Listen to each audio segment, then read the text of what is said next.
అందరికీ జై భీమ్. నేను Rajesh Mahasena. Welcome to Mahasena media.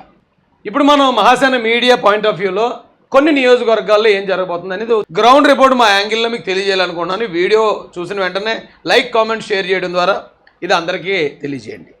Ramachandrapuram ఇద్దరు యంగ్స్టర్స్. సుభాష్ గారు వైసీపీ నుంచి తెలుగుదేశం పార్టీలోకి వచ్చారు ఈ మధ్య. ఇక ఈయన సుభాష్ చంద్రబోస్ గారు అబ్బాయి. ఎక్కడ కూడా ఆల్మోస్ట్ ఫైట్ టఫ్గా ఉన్నా సరే సుభాష్ గారికి కొంచెం ఎడ్జ్ ఉంటుంది అనే మాకు వచ్చిన రిపోర్టు. సుభాష్ గారి వైపు కొంచెం ఇద్దరు సేమ్ సామాజిక వర్గం, సెట్టిపల్లి బలమైన సామాజిక వర్గం. ఇలాంటి పరిస్థితుల్లో సుభాష్ గారు గెలిచే అవకాశాలు అయితే ఎక్కువ కనపడుతున్నాయని గ్రౌండ్ రిపోర్ట్లో టాక్ ఉంది. దాంతోపాటే సుభాష్ గారి మీద గతంలో పినిపే విశ్వరూప్ గారు ఇల్లు తగలబెట్టినప్పుడు జరిగిన అంబేద్కర్ కోనసీమ జిల్లా అల్లర్ల సమయంలో ఈయన ఎస్సీలకు వ్యతిరేకంగా వెళ్ళాడనే బ్యాడ్ నేమ్ కూడా ఉంది. సో ఈ బ్యాడ్ నేమ్తో కొంతమంది ఎస్సీలు, మెజార్టీ ఎస్సీలు ఎప్పుడు వైసీపీతో ఉన్నారు 2019లో. ఇప్పుడు తెలుగుదేశం పార్టీ వైపు వచ్చిన ఎస్సీల్లో కూడా కాస్తంత వ్యతిరేకత అటు ఇటు ఉన్నా కానీ ఈయన కొత్త వ్యక్తే. కాకపోతే ఆయనకి కొంచెం క్యాస్ట్లో ఫ్యాన్ ఫాలోయింగ్ ఉంటుంది.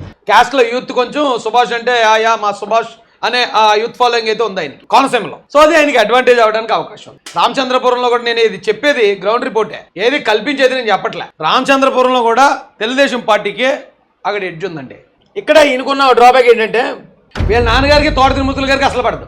ఆ పడకపోవడంతో ఇప్పుడు తోట త్రిమూర్తుల గారి వర్గం ఖచ్చితంగా సపోర్ట్ చేసి తీరాలి. వీళ్ళకి సపోర్ట్ చేస్తేనే వీళ్ళకి గెలిపే అవకాశాలు ఉంటాయి. ఇన్ కేసు వాళ్ళు పాత కక్షలు కానీ మనసులో పెట్టుకుని రే ఏదైతే అదైంది సుభాష్ చంద్రబోస్ గారు వాళ్ళ అబ్బాయిని ఎలాగైనా ఓడించండి, పర్లేదు సుభాష్ గెలిచినా పర్లేదు అని తోట త్రిమూర్తులు గారు ఇలా కనుగొట్టారు అనుకోండి, మొత్తం తలకిందులు అయిపోద్ది అక్కడ.